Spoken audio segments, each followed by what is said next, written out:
Back in the day, family dinners meant more than full stomachs. They meant survival. Parents worked long hours, children helped tend gardens, and supper was the reward for getting through another day. The Great Depression turned kitchens into battlegrounds for resourcefulness, where cooks made the most out of nearly nothing. With a few cheap staples and a little imagination, your grandparents turned scraps into food that could feed a whole family. Here are 20 old blue-collar meals your grandparents ate to survive. Rabbit stew with root vegetables. This dish came from necessity and a bit of nerve.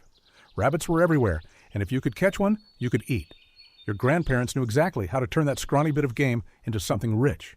They'd skin and clean it out back, then brown the pieces in a pot of sizzling lard until the smell had the whole family hovering nearby. Into the pot went carrots, onions, and potatoes, whatever the garden could spare. A pinch of salt, maybe a little flour, and just enough water to cover it all. The stew simmered quietly for hours while everyone waited for the meat to fall apart. By the time the lanterns came on, the broth had thickened to velvet, and the vegetables had soaked up every drop of flavor. Your grandparents called it poor man's roast, and after one spoonful, nobody argued with that name. Pickled pig's feet. This was one of those dishes that defined old country thrift, where nothing went to waste and everything had a purpose. After butchering day, your grandparents would scrub and scald the pig's feet clean, then boil them slow until the meat loosened from the bone. In another pot, they mixed vinegar, water, garlic, and mustard seed for the brine. When the feet were tender, they'd pack them into jars and pour that steaming brine over top, sealing them tight for the pantry shelf. The jars sat for days, sometimes weeks, until the vinegar worked its magic. When opened, the tang hit you first, sharp, salty, and unmistakable. Served cold with boiled potatoes or bread, it wasn't elegant, but it was real food made from effort. Ham hocks with beans or cabbage. This was the meal that carried whole families through lean years. Back when every penny counted, ham hocks were the scraps left after the better cuts were gone, but they packed more flavor than most folks realized. Your grandparents would soak dry beans overnight while the hock thawed by the window. The next morning, both went into a blackened pot with onions, bay leaf, and enough water to last the day. It simmered slow while chores got done, filling the house with that deep, smoky scent you could smell from the porch.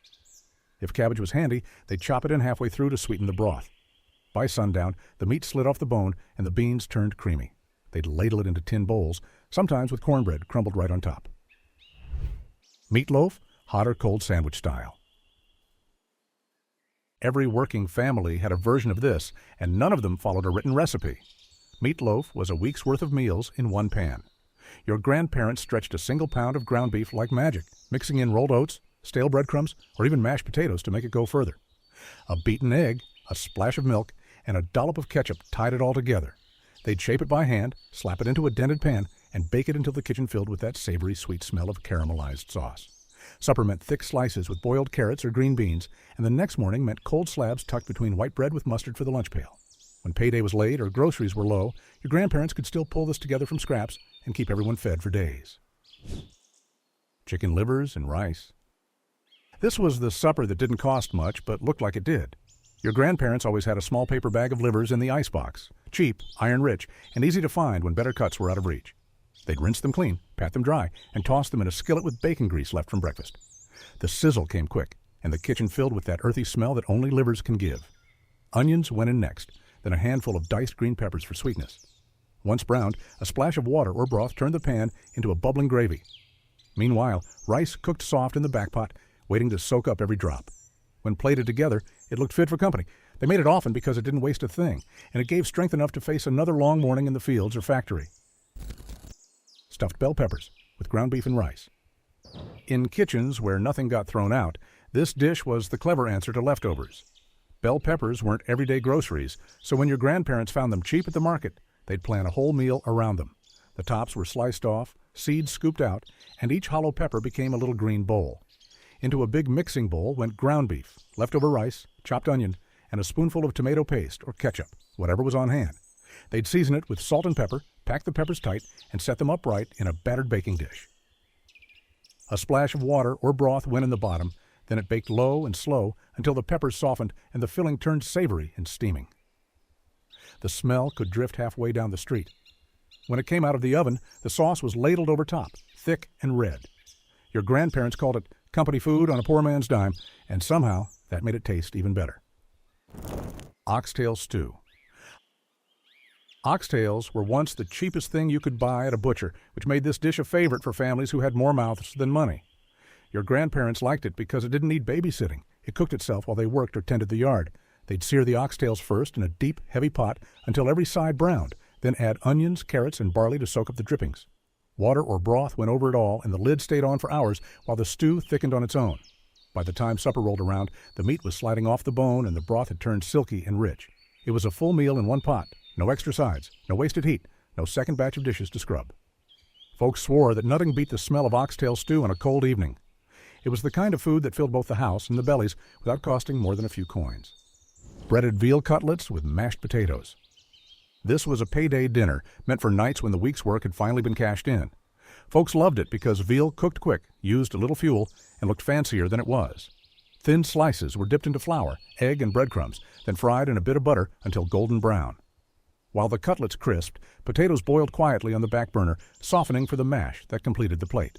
The smell of sizzling veal and melting butter filled every inch of the kitchen. Sometimes they poured the pan drippings over the potatoes for instant gravy. Nothing wasted, nothing fancy. It was the sort of meal that made a small house feel like a cafe for one night. Your grandparents said it gave them a reason to sit a little straighter at the table, to treat themselves after 6 days of work. It didn't take long, didn't cost much, but it always felt like something worth dressing up for. Tamale, or Tex-Mex beef, and corn casserole. This was the miracle supper that made it possible to feed everyone from a single skillet. It started with a bit of ground beef, onions, and chili powder sizzling together, the kind of smell that could draw kids to the table before the plates were even set. Then your grandparents would stir in canned corn, tomatoes, and maybe a spoonful of beans to stretch it further. Everything went into a baking dish, and a quick batter of cornmeal and milk went on top like a blanket. It baked into a crust that puffed up golden and crisp at the edges, hiding the bubbling filling underneath. What made it so convenient was its simplicity. One pot, a few cans, and barely any cleanup. It could be made after a long day and still have leftovers for lunch. Creamed tuna noodles. This dish became a kitchen standby because it relied almost entirely on pantry goods. No trip to the store, no extra money spent. Your grandparents could pull it together in 15 minutes flat after a long day. They'd start with butter melting in a pan, stirring in a spoonful of flour, and a cup of milk to make a quick cream sauce. A can of tuna got opened and flaked right in, along with a handful of peas or chopped celery, if any were around. On another burner, egg noodles boiled soft and were folded into the sauce until every strand was coated. A pinch of pepper finished it off, sometimes a sprinkle of breadcrumbs toasted on top. The whole thing cost next to nothing and dirtied only 2 pans. Your grandparents leaned on it during long winters when fresh meat was scarce, but hunger wasn't. Boiled dinner, corned beef, and cabbage. This was the working man's feast, built for Sundays when everyone was home, but money was still tight. Your grandparents loved it because it used one pot, one fire, and fed everyone at once. The corned beef went in first, submerged in water, and left to boil for hours while they finished morning chores. By midday, they'd drop in carrots, potatoes, and wedges of cabbage. The meat softened, the vegetables soaked up the broth, and the whole kitchen smelled like warmth and salt. It didn't need a cook's attention, just a steady flame and time to do its work. That made it perfect for big families who couldn't stand over the stove all day. The next morning, the leftovers became hash or sandwiches, nothing wasted. Salisbury steak with mushroom gravy. It was the poor man's steak, made to look and taste like something from a diner. Your grandparents favored it because it turned cheap ground beef into something special without much effort. They'd mix the meat with breadcrumbs, a splash of milk, and an egg before shaping it into oval patties. Each one hit the skillet with a hiss, frying until crisp on both sides. Once the patties were set aside, the same pan got filled with onions, mushrooms, flour, and broth, no extra dishes needed. The gravy thickened fast, bubbling until smooth, and the patties went back in to simmer. A side of mashed potatoes or buttered peas made it a complete meal. It was quick to make, rich in flavor, and didn't require expensive cuts or long cooking hours. Pork neck bones and gravy over rice. This meal was born from scraps and turned into something worth waiting for. Your grandparents liked neck bones because they were cheap and meaty, full of flavor if you had time to coax it out.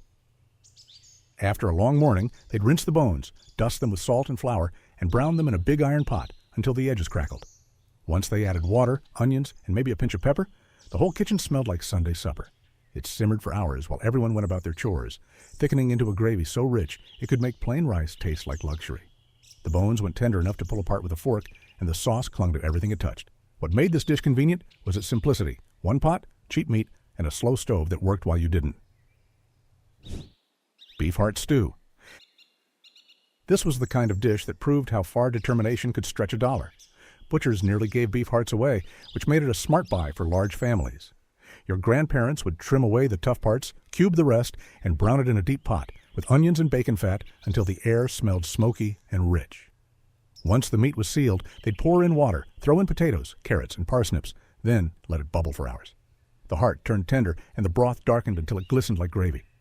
Folks loved that it cooked itself while other work got done. Served with thick slices of bread, it was full of flavor, full of iron, and full of memories from days when waste wasn't an option. Smothered pork chops. This dish came from kitchens where dinner had to fill you up without emptying your wallet.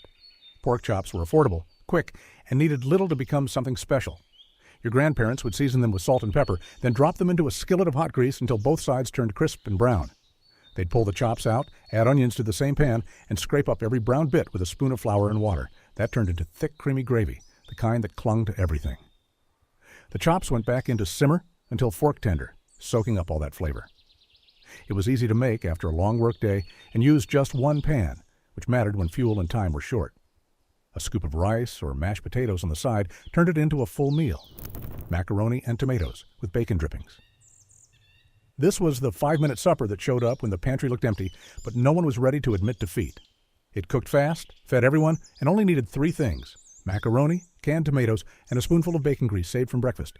They'd boil the pasta while heating the drippings in a skillet, pouring in the tomatoes with their juice until it started to bubble. A quick toss of the noodles in that red, smoky sauce turned humble ingredients into comfort food. Sometimes they added onions or a bit of sugar to cut the tang, but most nights it was just as simple as that. It filled plates, warmed bellies, and used up what they already had. Your grandparents kept that bacon jar by the stove for a reason, and this dish was it. Quick, thrifty, and ready before the coffee even finished percolating. Fried Bologna sandwiches. This was the kind of lunch that tasted better than it had any right to. It was cheap, fast, and used ingredients that never spoiled. A few slices of bologna went into a sizzling skillet, the edges curling and popping as the center bubbled like a drum. While it cooked, they'd butter slices of white bread and set out mustard or ketchup, whatever was on hand. The fried bologna went straight from pan to bread, still hot enough to melt a slice of cheese if they had one. The grease soaked just enough into the bread to give it flavor, turning a plain sandwich into something crave-worthy. Kids took them in paper bags for school. Adults wrapped them for factory shifts.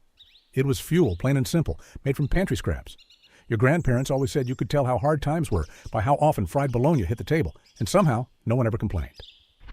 Vinegar/water pie. Desperation pie. This dessert existed because people refused to go without something sweet, no matter how empty the shelves were. Folks baked it during the Depression when fruit was too expensive and lemons were a luxury. The filling was nothing but sugar, flour, water, butter, and a splash of vinegar. But baked together, it turned into a silky custard with a tang that fooled the tongue. They'd make the crust from scratch, mixing flour, salt, and lard with cold water, rolling it thin to stretch every ounce. Once poured in, the filling puffed gently and browned at the edges, smelling faintly of vanilla and courage. It cooled on the windowsill beside coffee tins and ration stamps, promising a little sweetness after supper. What made it convenient was its simplicity. No fruit, no milk, no waste, just what was already in the cupboard. Your grandparents didn't need much for joy, just a pie that proved sugar and willpower could still make magic. Bread pudding. This was dessert for people who couldn't afford to throw anything away. Every slice of bread that went stale was tucked aside in a tin until there was enough for a pan. Folks would tear the pieces into chunks and pour over a warm mix of milk, eggs, sugar, and cinnamon, stirring it gently so every crumb soaked up the sweetness. It sat for a few minutes while the oven heated, the bread swelling soft like sponge cake. Once baked, the top turned golden and crisp, and the scent of vanilla filled the whole house. Sometimes they poured molasses over it, sometimes a drizzle of cream, whatever the kitchen could spare. It felt like a delicious treat, even on hard days. Your grandparents made it often because it turned odds and ends into something worth gathering around the table for. Chow relish. This colorful relish was made to keep good food from going to waste before winter came. Leftover tomatoes, cabbage, onions, and peppers were all chopped small and tossed into a big pot on the stove. Then came vinegar, sugar, mustard seed, and cloves, filling the kitchen with a sharp, sweet smell. It bubbled just long enough for everything to soften and mix together. When it was ready, the hot mixture was spooned into clean glass jars and sealed tight. The jars lined the pantry shelves, bright and shiny like little bits of summer. When the cold months arrived and fresh food was hard to find, a spoonful of chow made any meal better. Beans, cornbread, or pork. Its tangy bite and hint of sweetness brought life to plain food and color to gray days. Your grandparents made it every year because it was simple, cheap, and used up everything the garden had left before the frost settled in. Which of these blue-collar meals would you rely on today? Let us know in the comments below. If you learned something new today, make sure to subscribe to the channel. See you in the next one.